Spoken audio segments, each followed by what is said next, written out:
Part -1 और 2 चली। किम्मीर, हम स्कूल के लिए फिर से देर से पहुंचेंगे। एशा ने नीचे से आवाज लगाई। रुको मिस्टर पुशी, मैं आ रही हूँ, मैं आ रही हूँ। मैंने शीशे में एक ववरित नजर डालते हुए हंसते हुए कहा और फिर सीढ़ियों से नीचे भाग गई। आखिरकार मैं कसम खाता हूँ, मुझे लगता है कि मैं कनाडा तक गाड़ी चलाकर जा सकता था और फिर भी तुम्हारे लिए इंतजार करने के लिए पर्याप्त समय लेकर वापस आ सकता था। उत्तर ने मजाक में कहा। जब मैं उसके पास से गुजरा जॉर रसोई की ओर बला गया तो उसने मेरे पैर पर लात मारी। सॉर, मुझे खेद है कि मुझे वास्तव में इस बात की परवाह है कि मैं सुबह कैसी दिखेंगी। मैंने अपनी आंखें घुमाते हुए उसे पीछे चकेला। मुझे भी, लेकिन क्या मुझे 2 घंटे लगेंगे? नहीं। एयर ने हंसते हुए अपनी नीली आंखों को चमकाया। मैंने उसे अपने सेब का एक टुकड़ा लेते हुए देखा। चबाते हुए मैंने अपने हाथ हवा में उठाए और उसे तुम किसका इंतजार कर रहे हो वाला लुक दिया। क्या हम स्कूल जा रहे हैं या क्या? ओह रुकी, क्या तुम किसी निमंत्रण का इंतजार कर रहे हो? मैंने मजाकिया अंदाज में कहा। हाँ हाँ नहीं, मैं तुम्हारे धीमे धीमे कार में बैठने का इंतजार कर रहा हूँ। उसने मुझे धक्का देकर दरवाजे से बाहर धकेल दिया। ये लड़का कह रहा है जो अपना होमवर्क करने के लिए आखिरी मिनट तक इंतजार करता है क्योंकि यह वीडियो गेम खेलना चाहता है और डोरिटोस खाना चाहता है, मैंने जवाब दिया। वह हंसा, खुद का बचाव नहीं किया क्योंकि वह जानता था कि यह सच था। निक, स्कूल शुरू होने में तुम्हारे पास 20 मिनट है। अगर तुम्हें सवारी की जरूरत है तो हम अभी निकल रहे हैं। मैंने सीढ़ियों पर चिल्लाते हुए कहा, उम्मीद है कि मेरा छोटा भाई कम से कम बिस्तर से बाहर तो निकल गया होगा। मुझे पता था कि मेरे माता पिता शायद काम पर गए होंगे, लेकिन मुझे अभी भी नहीं पता था कि मेरा छोटा भाई निक अभी भी घर पर है या नहीं। वो शायद अभी भी अपने कबर के नीचे सोने की कोशिश कर रहा होगा, भले ही उसे स्कूल जाने में 20 मिनट बाकी हो। और आज मैं उसे सवारी देने के लिए उसकी धीमी सुबह का इंतजार नहीं करने वाला था। यदि आपको नहीं पता तो निक पहले ही जा चुका है, एशर ने कहा जब हम उसकी कार में बैठे। कब से? मैंने चौंक कर पूछा। मेरा भाई कभी भी मुझसे पहले स्कूल नहीं पहुंचता, और मुझे ये भी स्वीकार करना होगा कि मैं हमें स्कूल बहुत देर से पहुंचाता हूं। मुझे नहीं पता, जब मैं आया तो वो अपने कुछ दोस्तों के साथ जा रहा था। एशर ने मुझे अपनी कार की ओर ले जाते हुए बताया। ओह अचाश, मैंने बस इतना कहा। मैंने रेडियो पर कुछ संगीत बजाया और हॉट चेले रे द्वारा गाया गया मेरा और एरार का हाल ही में पसंदीदा गाना टुनाइट टुनाइट गाया। पहले तो हम बाकट सही निशाने पर नोट्स मार रहे थे, लेकिन जैसे ही यह अंत की ओर बढ़ा, एश ने पिच से हटकर और अपने खुद के साउंड डाफेक्ट जोड़कर इसे गड़बड़ाना शुरू कर दिया। तुम तो बहुत मजाक करते हो, मैंने उसके कंधे पर धपकी देते हुए कहा और अपनी हंसी नहीं रोक पाए। क्या मेरी आवाज बहुत अच्छी है? क्या तुम मेरा मजाक उड़ा रहे हो? वो मुस्कुराया और साथ में हंसने लगा। मैं तब भी हंसता रहा जब हम उसकी कार से उतरकर स्कूल की मैदान में पहुंचे। अपना बैग कंधे पर लटकाते हुए मैंने अपना हाथ उसके हाथ में पकड़ा और प्रवेश द्वार की ओर चल पड़ा। तो स्कूल के बाद तुम्हारी प्रैक्टिस है ना? मैंने उससे पूछा जब हम मेरे लॉकर पर रुके। उसने मुझे कोई नोटिस नहीं किया और मुस्कुराते हुए एक बिंबो गौरी लड़की को देखकर सिर हिलाया। अगर आपको अभी तक यह नहीं पता है तो आपको एहसास होगा कि एशा पूरी तरह से एक खिलाड़ी है। स्कूल पर ध्यान देने के बजाय वह लड़कियों पर ज्यादा ध्यान देता है। मैंने अपनी आंखें चुमाई, अपना सिर हिलाया। मैंने अपनी बड़ी भारी 800 पन्नों की इतिहास की किताब पकड़ी और उसके पैर पर गिरा दी।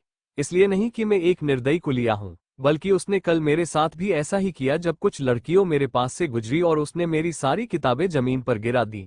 इतिहास की किताब से मारे जाने के बजाय मुझे भौतिकी की किताब से मारा गया।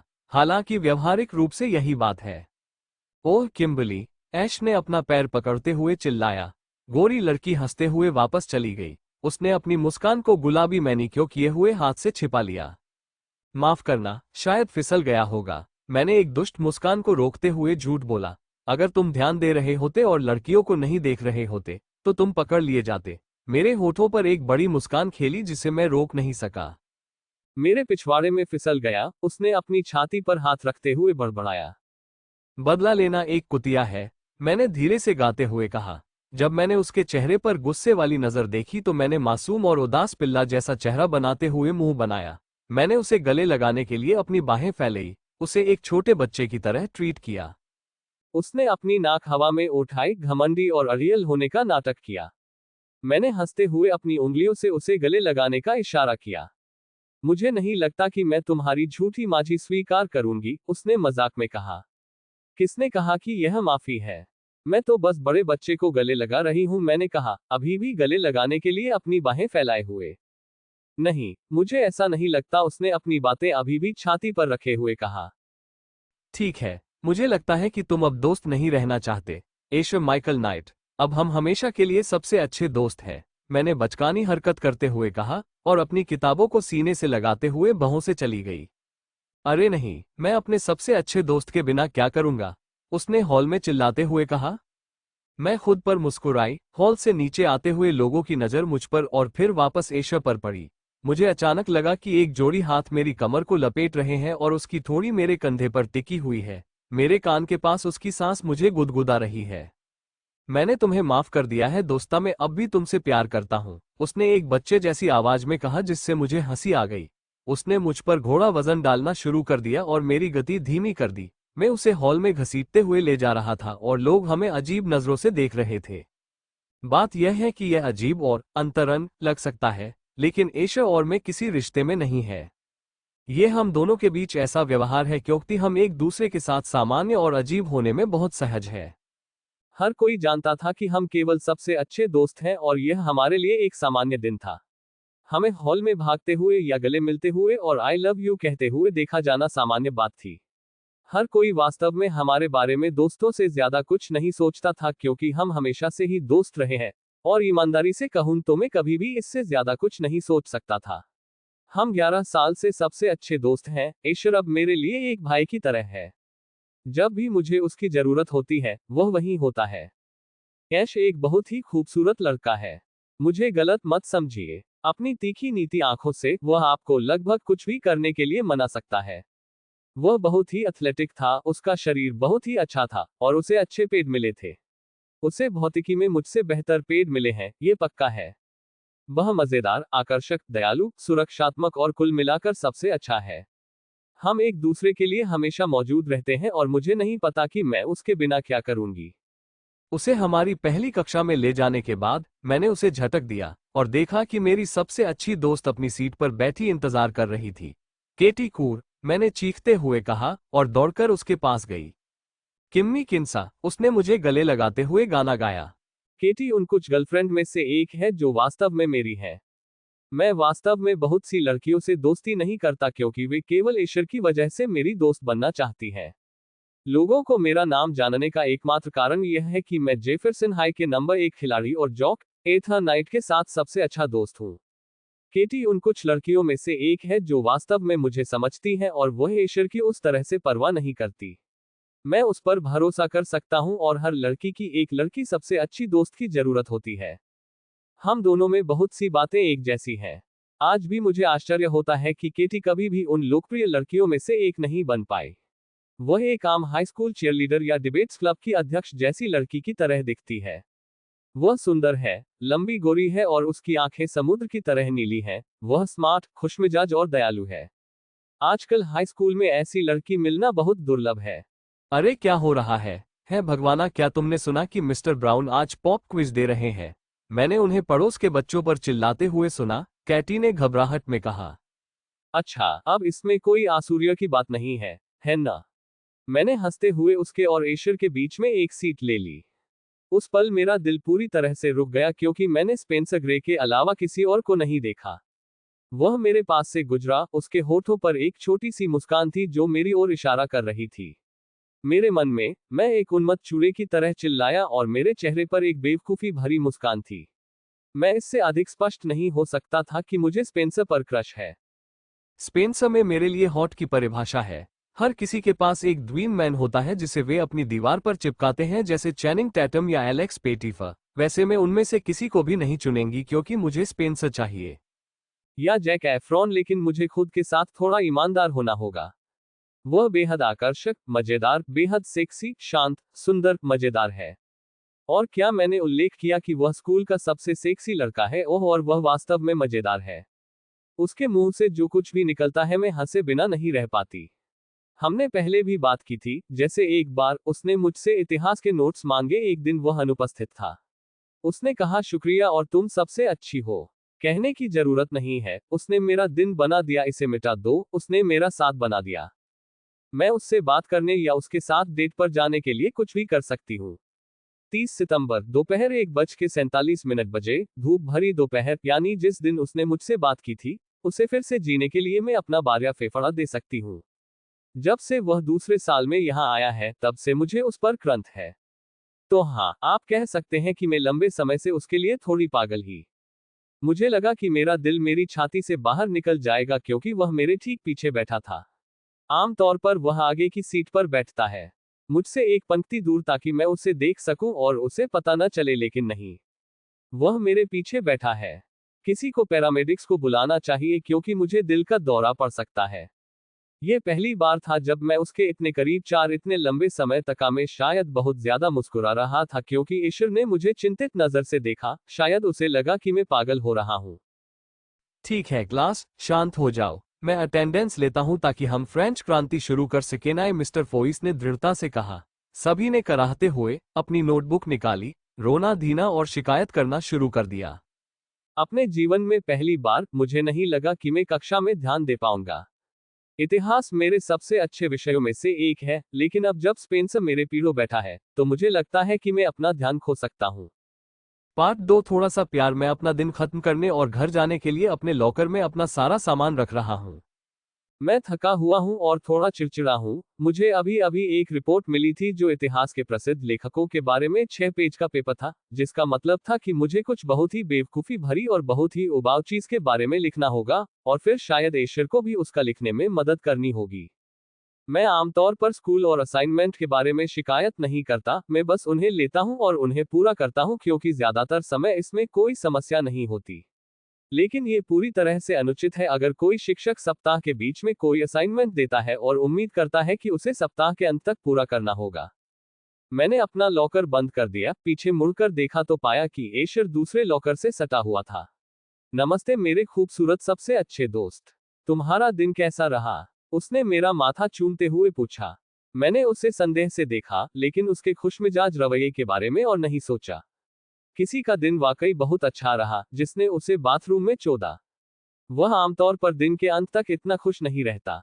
मैं जोर से आहें भरता हूं जब वह मेरी किताबें उठाने की पेशकश करता है। हम स्कूल से बाहर निकलते हैं, धीरे धीरे चलते हुए मैं अपने दुखी दिन के बारे में बताता हूं। सबसे पहले, मुझे अंग्रेजी के लिए 6 पेज का पेपर लिखना है, मुझे अभी भी भौतिकी की पढ़ाई करनी है, और इन सब के अलावा मुझे हर क्लास के लिए होमवर्क करना है, और मुझे बहुत तेज सिरदर्द है। मैं शिकायत करता हूँ, अपना सिर उसकी बांह पर टिकाते हुए। मुझे लगा कि लोग कहते हैं कि सीनियर वर्ष आसान होता है। मुझे नहीं लगता कि मैं आज रात सो पाऊंगा। ओह, मुझे खेद है कि तुम्हारा दिन बुरा रहा, उन्होंने मेरे सिर के ऊपर फिर से चूमते हुए कहा। नहीं, आप नहीं हैं, मैंने धीरे से कहा। नहीं, मैं नहीं हूं, वो हंसता है। मैंने उसकी तरफ देखा और अपनी जीभ बाहर निकाली। मैंने उसकी कार देखी और उसकी तरफ चलना शुरू किया, लेकिन उसने मुझे घुमाकर अपना चेहरा उसकी तरफ कर लिया। किम्मी, मुझे अभ्यास करना है। एशर ने अपना चेहरा सिकोड़ लिया, ऐसा लग रहा था कि उसे मुझसे यह बात कहने का पछतावा हो रहा है। प्रार हमेशा स्कूल आने जाने के लिए मेरा वाहन होता है। आमतौर पर मुझे अभ्यास के दौरान उसके साथ रहने में कोई आपत्ति नहीं होती क्योंकि मैं इतना ऊब जाता हूं कि मुझे होमवर्क करने के लिए मजबूर होना पड़ता है क्योंकि करने के लिए कुछ बेहतर नहीं होता। आज का दिन ऐसा नहीं है। मैं तो पूरी तरह से भूल ही गया। मैंने खुद को चेहरे पर थपथपाते हुए कहा। मैं बस इतना चाहता हूं कि घर जाऊं, कुछ एडविल लूं, शायद एक झपकी हूं, और रात के अंत तक पूरा होने वाला अपना सारा होमवर्क पूरा कर लूं। ज्यादातर मैं एडविल और एक झपकी चाहता हूं, और धातु के ब्लीचेस झपकी लेने की जगह नहीं है। माफ कीजिए, लेकिन मेरे पास कुछ एडविल है और आप हमेशा की तरह प्रतीक्षा करते हुए अपना होमवर्क कर सकते हैं, उन्होंने मुझे याद दिलाया। बहुत बढ़िया सौदा है। मैं निश्चित रूप से पैदल घर नहीं जाऊंगा। ठीक है, क्या तुम मुझे वहां पीठ पर बिठाकर घुमाना चाहोगे? मैंने प्यार से पलके झपकाते हुए पूछा। अरे ये पहां क्या है? उसने व्यंग्यात्मक रूप से मेरे पैरों पर हाथ मारते हुए पूछा। ओह हाँ, चलने के लिए काम करने वाले पैर। तुम्हें इनका इस्तेमाल करना चाहिए। मैंने उसे सुलगती हुई नजर दी। हालांकि मेरा पैर टैपल्ड में फ्लिन के पैर से ज्यादा आकर्षक है। उफ ठीक है, कूद जाओ, उसने हार मानकर नीचे झुकते हुए कहा ताकि मैं आराम से आगे बढ़ सके। ऐश के पास उसका पिल्ला जैसा लुक है जिसका मैं विरोध नहीं कर सकता। मैंने मनमोहक सुलगती हुई नजर में महारत हासिल कर ली है। मैं उसकी पीठ पर उछलते हुए, अपने हाथों को उसकी गर्दन के चारों ओर लपेटते हुए और अपने पैरों को उसकी कमर के चारों ओर लपेटते हुए हंसती हूँ। मुझे बुरा लगता है कि वह मेरे शरीर के वजन के साथ साथ मेरी किताबों का भी भार उठा रहा है, लेकिन वह इतना मजबूत है कि यह सब उठा सकता है। वह एक फुटबॉल खिलाड़ी है, लाइन बनकर मुझसे ज्यादा भारी है। चलो, नाइट, गति बढ़ाओ। इसे अभ्यास से पहले वार्म अप के रूप में सोची। आगे बढ़ो, आगे बढ़ो, मैंने उसके कान में चिल्लाते हुए बोड़ा प्रोत्साहित करते हुए आदेश दिया। उसने उपहास करते हुए कहा, तुम मजाक कर रहे हो। क्या ये तुम्हें मजाक जैसा लग रहा है? अब इसे फिल्माओ, आओ, उन पैरों को उठाओ। मैं उसे प्रशिक्षित करती हूँ, अपने चेहरे पर मुस्कान छिपाते हुए जो दिखाती है कि मैं मजाक कर रही हूँ, लेकिन वह इसे नहीं देख सकता है, इसलिए उसे लगता है कि मैं गंभीर हूँ। सचमुच, तुम मेरे लिए बहुत बड़ी परेशानी हो, वो शिकायत करते हुए तेजी से मैदान की ओर चल पड़ा। शायद कल मैं कुछ अतिरिक्त किताबें लाऊंगा। तब तुम दर्द को समझोगे। और मैंने हंसते हुए उससे मजाक किया, मैं एक बहुत अच्छा कोच बनूंगा। जब वह मैदान पार करके मुझे ब्लीचर्स पर बिठाता है तो हम दोनों हंसने लगते हैं। वह मेरी किताबें मेरे पास रखता है और लॉकर रूम में जाने से पहले मेरे वालों को बिगाड़ता है। तुम कमजोर हो, नाइटा सुस्त हो। डोरेटोस खाना बंद करी, मैंने उस पर चिल्लाते हुए कहा। तुमने मुझे आलसी आलू की बोरी बनने के लिए प्रेरित किया है। इमारत में जाने से पहले वह हंसा। मैं आलसी आलू की बोरी के करीब नहीं हूं। मैं खुद पर हंसा, अपनी गणित की किताब उठाए और कुछ समीकरण हल करने लगा। जब लड़के वार्म अप करना समाप्त कर चुके थे तब मैंने अपनी 20 समस्याओं को हल कर लिया था। और मैं आपको बताऊं, ये देखने में अच्छा नहीं लगता, लड़के बहुत ही अनम्य होते हैं। उनकी कराह मुझे असहज महसूस कराती है। मैं अपनी भौतिकी की बेकार चीजें उठाता हूं और जो कुछ भी हम सीख रहे थे उस पर काम करना शुरू कर देता हूं। मैं भौतिकी में बहुत खराब हूं और मुझे ये भी नहीं पता कि मैं अपने होमवर्क पर क्या कर रहा हूं। आश्चर्यजनक रूप से ऐश विज्ञान में बहुत अच्छा है। आमतौर पर मैं बस उसकी नकल करता हूं या वह मुझे पढ़ाता है। लेकिन इसमें ज्यादातर मुझे उसकी नकल करनी होती है और मैं ऐसा कर सकता हूं क्योंकि वह व्यावहारिक रूप से मेरे सभी होमवर्क के साथ ऐसा करता है जो मैं पूरा करता हूं। मैं अभी भी पहले प्रश्न पर ही अटका हुआ था, तभी मेरे पीछे से कोई आया और धीरे से मुंह से बोला, ये गलत है। सही उत्तर है संयुग्मी अम्ल, एक कर्कश आवाज ने मुझे सही किया। मैंने जल्दी से पीछे मुड़कर देखा तो पाया कि सेक्सी भगवान मेरे पीछे बैठा है। हाँ, तुम जानते हो कि मैं किसके बारे में बात कर रहा हूँ, स्पेंसर थे। मैं उसे चौंक कर देखता हूँ। क्या वह मुझसे बात कर रहा है? मैं अपनी बकवास शुरू करता हूँ जिससे मैं बेवकूफ जैसा दिखता हूँ। ओह हाँ, ओह वह धन्यवाद। मुझे पता था, पशु, बेबकुरु किम्बली। मैंने सोचा, मानसिक रूप से खुद को थप्पड़ मारते हुए। वो मेरी बकवास सुनकर हंसता है। उसकी हंसी इतनी सेक्सी है कि मुझे लगा कि मैं मरकर स्वर्ग पहुंच गई हूं।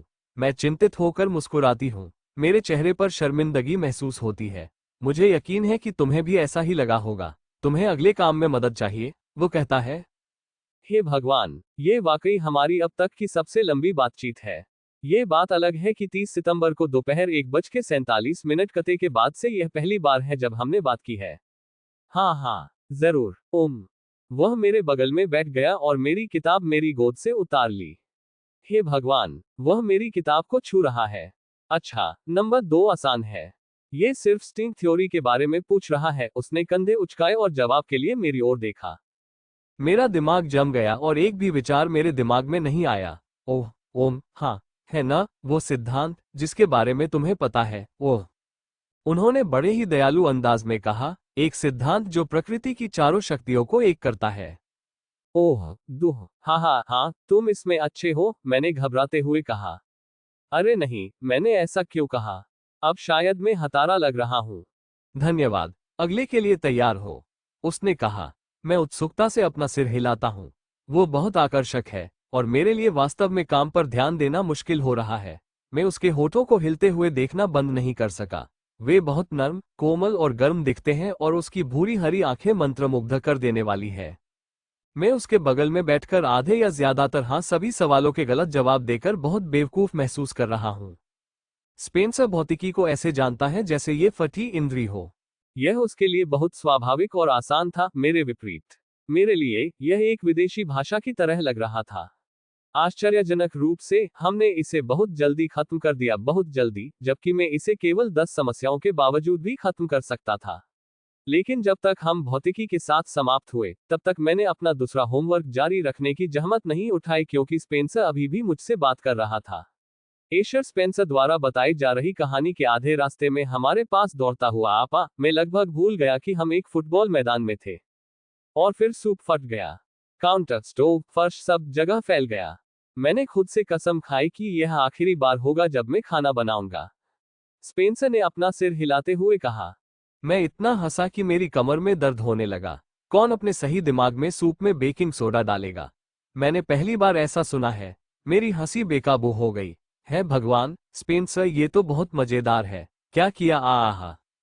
मुझे अचानक ब्लीचर्स से उठा लिया गया और तेजी से गोल गोल घुमाया गया। मेरे बाल मेरे चेहरे के चारों ओर उड़ रहे थे और मैं जमीन से बहुत ऊपर था।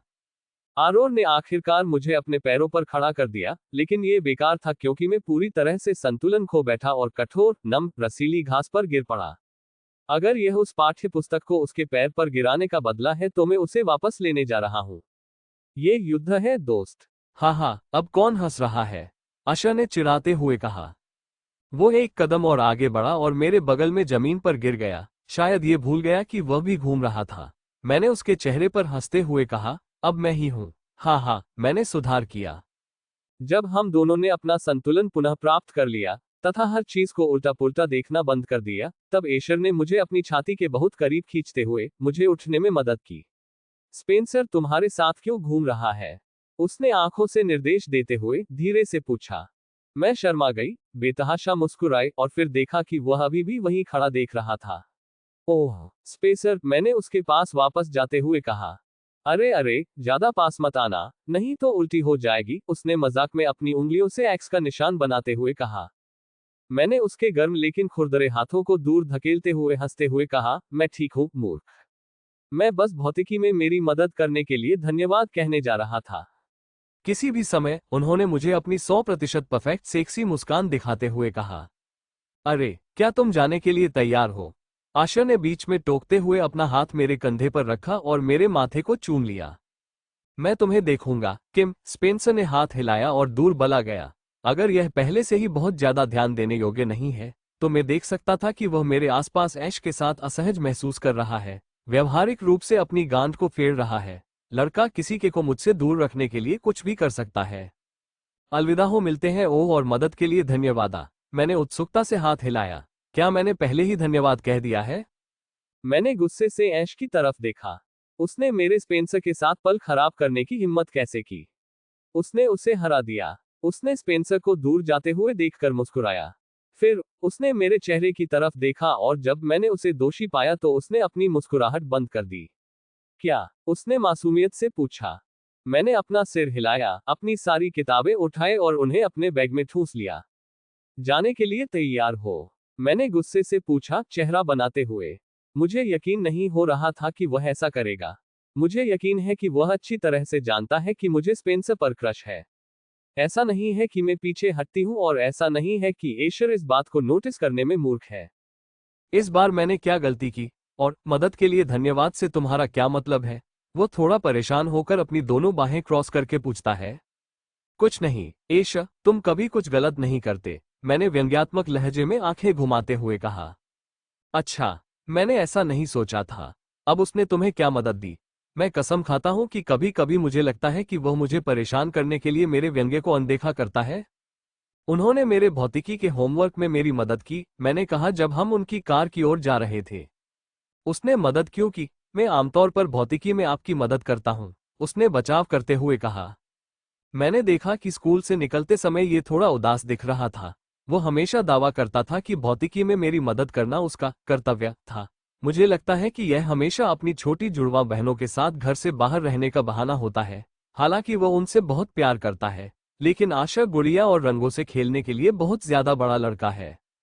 मैंने गहरी सांस ली, खेद महसूस किया, लेकिन बहुत ज्यादा नहीं। मैं वास्तव में खुश हूं कि मुझे स्पेंसर के साथ कुछ पल बिताने का मौका मिला। लेकिन मुझे पता है कि ज्यादातर बार एशर मुझे विज्ञान में मदद करने के लिए उत्साहित रहता है।